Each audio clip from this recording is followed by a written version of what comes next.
انہی سب آثار میں یہیں پر وہ مقیم رہے ہوں گے۔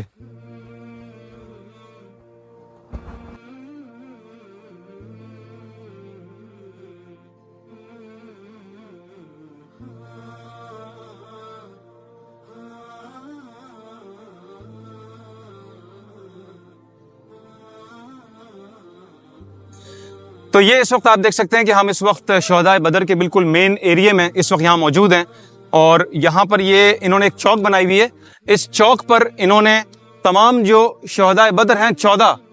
جو شہداء ہیں، ان سب کے نام یہاں پہ ادھر لکھے ہوئے ہیں۔ تو اب آپ دیکھیے کہ بڑی خوبصورتی کے ساتھ 14 کے 14 جو شہداء ہیں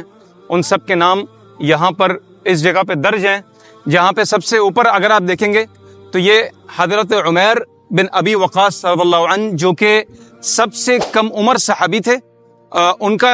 یہاں ان کی شہادت ہوئی تھی۔ اور یہ حضرت سعد بن ابی وقاص رضی اللہ عنہ، جو کہ بہت ہی جلیل القدر صحابی ہیں، یہ ان کے بھائی تھے حضرت عمیر بن ابی وقاص، اور ان کے ساتھ یہ تھا کہ یہ عمر میں بہت چھوٹے تھے، اور رسول اللہ صلی اللہ علیہ وسلم ان کو اجازت نہیں دے رہے تھے جنگ بدر میں شامل ہونے کی۔ تو ان کے بہت رونے اور بہت زیادہ ضد کرنے کے بعد حضرت عمیر بن ابی وقاص رضی اللہ عنہ کو اجازت دی گئی جنگ کرنے کی، تو آپ کی شہادت ہوئی۔ پھر آپ دیکھ سکتے ہیں کہ یہاں پہ یہ تمام ناموں میں ایک نام آپ یہاں پہ دیکھیں گے، حضرت سعد بن خیثمہ رضی اللہ عنہ کا۔ حضرت سعد بن خیثمہ رضی اللہ عنہ یہ رسول اللہ صلی اللہ علیہ وسلم کے یہ میزبان بھی تھے، کیونکہ رسول اللہ صلی اللہ علیہ وسلم جب مدینہ منورہ جب گئے تو قبا کے مقام پر حضرت کلثوم بن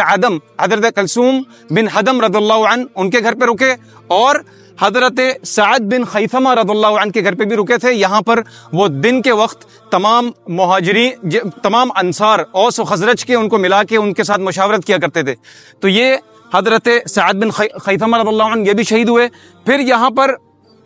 نیچے حضرت معوذ بن الحارث رضی اللہ عنہ ہیں، جنہوں نے حضرت معاذ رضی اللہ عنہ کے ساتھ مل کے ابو جہل کو اس کو واصل جہنم کیا تھا۔ یہ تقریباً سمجھیے کہ 14 صحابہ کرام رضی اللہ مجمعین کی قبور یہاں پر بدر کے مقام پر ہیں۔ انہی میں سے آپ یہ دیکھیے کہ ایک صحابی رسول حضرت عبیدہ بن حارث رضی اللہ عنہ ہیں۔ حضرت عبیدہ بن حارث رضی اللہ عنہ رسول اللہ صلی اللہ علیہ وسلم کے یہ چچا زاد بھائی تھے، یہ حارث بن عبد المطلب کے یہ بیٹے تھے۔ تو حضرت عبیدہ بن حارث رضی اللہ عنہ بھی یہیں پہ شہید ہوئے تھے بدر میں، لیکن ان کی قبر مبارک یہاں پہ نہیں ہے، بلکہ وہ زخمی ہو گئے تھے۔ تو زخموں کی تاب نہ لاتے ہوئے آپ نے یہیں سے وادی صفرا کے مقام پر، جو کہ یہاں سے 26 کلومیٹر ہے، وہاں پر آپ کا انتقال ہوا۔ آپ کی شہادت اسی زخم کی وجہ سے ہوئی جو آپ کو پیر پہ لگا تھا۔ اس کے بعد پھر حضرت عبیدہ بن حارث رضی اللہ عنہ کو وہیں پہ ہی وادی صفرا میں ادھر ان کی تدفین کی گئی تھی۔ حضرت عبیدہ بن حارث رضی اللہ عنہ اولین اسلام لانے والوں میں سے ایک صحابی تھے، اور آپ کی غزوہ بدر میں بہادری اور قربانی کی وجہ سے مسلمانوں کے حوصلے بہت بلند ہو گئے تھے۔ جنگ بدر میں مبارزے کے دوران، مبارزہ دراصل اس لڑائی کو کہا جاتا ہے جس میں صدیوں پہلے جنگ میں لشکروں کے آپس میں جنگ کرنے سے پہلے دونوں جانب سے ایک ایک جنگجو کو ایک دوسرے سے لڑنے کے لیے بھیجا جاتا تھا۔ تو جنگ بدر میں مبارزے کے لیے حضرت عبیدہ بن حارث رضی اللہ عنہ کی لڑائی عتبہ بن ربیعہ سے ہوئی تھی، جس میں آپ نے اسے واصل جہنم کیا تھا، مگر خود آپ کی ٹانگ بھی شدید زخمی ہو گئی تھی، بلکہ زیادہ حصہ کٹ چکا تھا، جس کی وجہ سے آپ کی شہادت ہوئی۔ 13 صحابہ کی جنگ بدر کے مقام پر تدفین کے بعد آپ کو زخمی حالت میں مدینہ منورہ لے جایا جا رہا تھا۔ تبھی آپ جب وادی صفرا کے مقام پر پہنچے تو آپ کا انتقال ہو گیا، اور پھر اسی وادی میں آپ کی تدفین کر دی گئی۔ وادی صفرا غزوہ بدر کے مقام سے 26 سے 28 کلومیٹر کے فاصلے پر موجود ایک چھوٹی سی وادی ہے، جیسا کہ آپ ابھی اسکرین پر اس فاصلے کو غزوہ بدر کے مقام سے دیکھ رہے ہیں۔ آئیے اب آپ لوگوں کو میں وہ 13 شہداء کرام جو کہ مقام بدر میں، غزوہ بدر میں جو شہید ہوئے تھے، ان کے میں آپ کو تدفین کے مقام دکھاتا ہوں ایگزیکٹلی کہ وہ کس جگہ پر ہیں۔ یہ دیکھیے یہاں پہ جب آپ آئیں گے تو یہاں پر اس وقت یہ ایسی سیڑھی ہے، یہاں سیڑھی سے اوپر چڑھنے کے بعد وہ آپ سامنے دیکھیے، یہ جو بالکل سامنے درخت ہے، اس کے پیچھے ایک پورا اسکوائر شیپ ایک سمجھیے کہ پورا وہ بنا ہوا ہے چبوترا سا، اسی کے نیچے ٹھیک یہاں پر اس جگہ پر شہدائے بدر جو 13 صحابہ رسول اللہ صلی اللہ علیہ وسلم ہیں، وہ خوش نصیب صحابی جنہوں نے جام شہادت نوش کیا بدر کے مقام پر، یہاں پر یہ جگہ پہ ان کی قبریں موجود ہیں۔ تو یہ بہت کم لوگ جانتے ہیں یہاں پر، کیونکہ اور بھی بہت ساری قبور ہیں یہاں پر۔ بدر کے جو رہنے والے ہیں ان کی بھی قبریں ہیں، جو مسافرین تھے ان مسافروں کی بھی قبریں ہیں، لیکن اس مقام کی نشاندہی بہت ضروری ہے تاکہ جتنے زائرین ہیں وہ ہماری ویڈیو کے توسل سے یہ جان جائیں کہ یہ وہ اصل مقام ہے، بالکل اس جگہ جو یہ مربع بنا ہوا ہے اس درخت کے برابر میں، تو یہاں پر ان 13 صحابہ اکرام رضی اللہ عنہم اجمعین کی قبور موجود ہیں۔ آئیے اب ہم آپ کو قریب سے شہدائے بدر کے مقابر کی زیارت کروائیں۔ یہ دیکھیں، یہ جو سامنے اس وقت ایک یہ مربع سا بنا ہوا ہے، اسی کے اندر وہ افضل الشہداء شہدائے بدر الکبریٰ یہیں پر اسی جگہ پہ مدفون ہے۔ یہاں ہم آپ کی معلومات میں مزید اضافہ کرتے چلیں کہ ان شہدائے بدر میں سے تقریباً 6 کا تعلق مہاجرین مکہ میں سے تھا اور 8 کا تعلق انصار مدینہ میں سے تھا۔ مجھے یقین ہے آپ لوگوں کو کافی کچھ جاننے اور سیکھنے کو ملا ہوگا۔ میرا مقصد یہاں پر آنے کا پھر سے یہ تھا، کیونکہ میں پہلے بھی ایک دفعہ جیسے میں نے ذکر کیا کہ میں بڑی تفصیلی ویڈیو ایک مقام بدر کی اور غزوہ بدر کی بنا چکا ہوں، تو آپ چاہیں تو اس کو جا کے ملاحظہ فرما سکتے ہیں۔ میں اوپر لنک بھی ڈال دوں گا، لنک بھی آ رہا ہوگا، جس میں پوری مکمل غزوہ بدر کی جنگ کی پوری تفصیل موجود ہے۔ یہاں پر آنے کا پھر سے مقصد یہ تھا کہ میں آپ کو صحیح طریقے سے میں آپ کو بتا سکوں کہ شہدائے بدر کا جو اصل ان کے مقبرے ہیں، جو اصل ان کی قبور ہیں، وہ کہاں پر ہیں، اس کا تعین کرنا مقصد تھا۔ تو مجھے یقین ہے کہ آپ لوگوں کو الحمدللہ دیکھ کے کافی کچھ جاننے کو ملا ہوگا اور محظوظ ہوئے ہوں گے، اور اس کو مزید آگے میری ویڈیوز کو شیئر کیجیے گا۔ تو یہ جو جگہ ہے یہاں پہ دیکھیے، یہ سامنے یہ مسجد عریش ہے، یہ عدوۃ الدنیا کہلاتا تھا۔ عدوۃ الدنیا وہ جگہ تھی جہاں پہ رسول اللہ صلی اللہ علیہ وسلم اور مسلمانوں کا لشکر جہاں سے آیا تھا اور جہاں پہ آ کے پڑاؤ کیا تھا، اس کو عدوۃ الدنیا کہتے ہیں۔ مسجد عریش یہ جو مینار نظر آ رہے ہیں اس کے برابر میں، اور اس طرف وہاں اس راستے سے اس کو عدوۃ القصویٰ کہتے ہیں، مطلب جہاں سے ابو جہل سمندر کے راستے سے بدر کے مقام پر یہاں پر آیا تھا جنگ کے لیے۔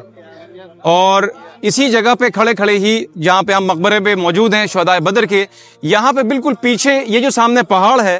اس کو جبل الملائکہ کہتے ہیں۔ یہ جو سامنے پہاڑ ہے یہاں پہ فرشتے رسول اللہ صلی اللہ علیہ وسلم اور مسلمانوں کی مدد کے لیے اترے تھے۔ تقریباً سورۃ الانفال میں آتا ہے کہ 1000 فرشتے، اور سورۃ آل عمران میں آتا ہے پھر ضرورت کے حساب سے 3000 اور پھر 5000 فرشتے اللہ نے اسی جگہ اس مبارک پہاڑی پہ جبل الملائکہ پہ اتارے تھے۔ مجھے یقین ہے آپ کو ہماری یہ ویڈیو دیکھ کے بہت اچھا لگا ہوگا، اور ہماری ان ویڈیو کو مزید اپنے حلقہ احباب میں، اپنے متعلقین میں، سب جگہ پہ ضرور شیئر کیجیے، ہماری ویڈیوز کو ضرور لائک کیجیے، اور ہمیں اپنے مشوروں سے آراستہ کرتے رہیے کہ ہم کیسے مزید تاریخی مقامات اور تاریخ پہ بنی ویڈیوز بناتے رہیں تاکہ آپ لوگوں کے معلومات میں اضافہ ہوتا رہے۔ دیکھتے رہیے ہمارا یہ چینل تاریخ حقیقت اسامہ عثمانی کے ساتھ۔